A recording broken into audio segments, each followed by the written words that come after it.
Dave, is there any chance that Brussels, if really, honestly, will look at this again?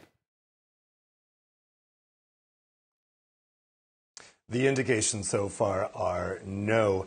Almost immediately after that vote last night, we got statements from Council President Donald Tusk and Commission President Jean-Claude Juncker saying that the backstop part of the withdrawal deal is non-negotiable and that they will not change the text of the withdrawal agreement. We also had French President Emmanuel Macron backing that up, and we had the same line coming out of Dublin. In fact, EU leaders were told actually had this statement ready to go even before that amendment passed by the relatively small margin that it did.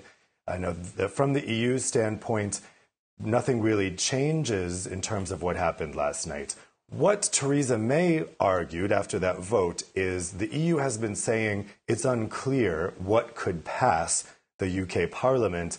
And so there's no point in opening the withdrawal negotiation when they don't even know that any changes they make would be acceptable for the UK. Theresa May says that last night's vote makes that clear, that the UK Parliament has shown what it would take for them to back that deal. But from the EU's perspective, that amendment that passed last night is anything but clear because it doesn't say specifically what the Parliament would accept in terms of a replacement for the backstop. It just calls for alternative solutions.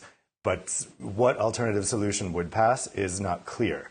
And so that's the EU standpoint, and they are unlikely to budge in the next couple of days. So if the EU is unlikely to budge, as you say, then what could May's strategy be then? Well, we're told that she may be coming here to Brussels on Thursday. That's a bit up in the air at the moment. Now, it's pretty clear that that discussion will probably be fairly short with EU leaders.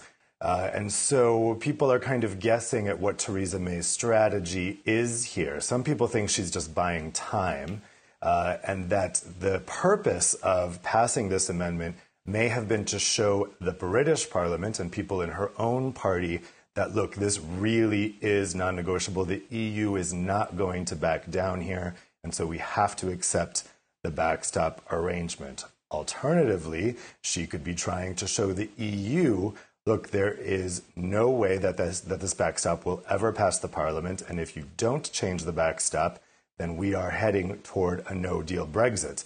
But of course, that message was undermined by the other amendment that passed last night, which was a motion to say that the Parliament rejects no-deal Brexit, a signal that last night's vote was non-binding, but it's a signal that the Parliament in the coming weeks could pass a binding resolution saying that they will not accept a no-deal Brexit. That makes it look like the EU has the leg up here in any potential game of no-deal chicken. Dave, thanks very much. Dave Keating, correspondent, speaking to us live there from Brussels.